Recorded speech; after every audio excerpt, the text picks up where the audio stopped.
ഗുരുവായൂർ ഏകാദശി വിളക്കുകൾക്ക് ഇന്ന് തുടക്കം. ക്ഷേത്രത്തിലെ 8000-ഓളം ചുറ്റുവിളക്കുകൾ തിരിയിട്ട് തെളിയിച്ച് ഇടയ്ക്ക നാഗസ്വരവാദ്യത്തോടെ 3 ആനകളെ എഴുന്നള്ളിച്ചാണ് വിളക്കാഘോഷം.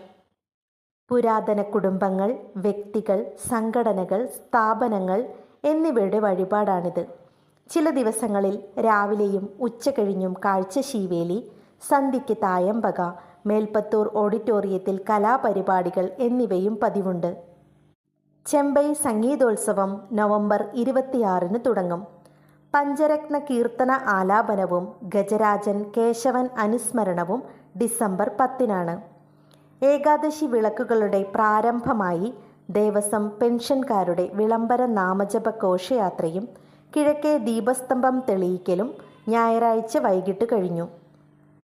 ഹരി ഓം.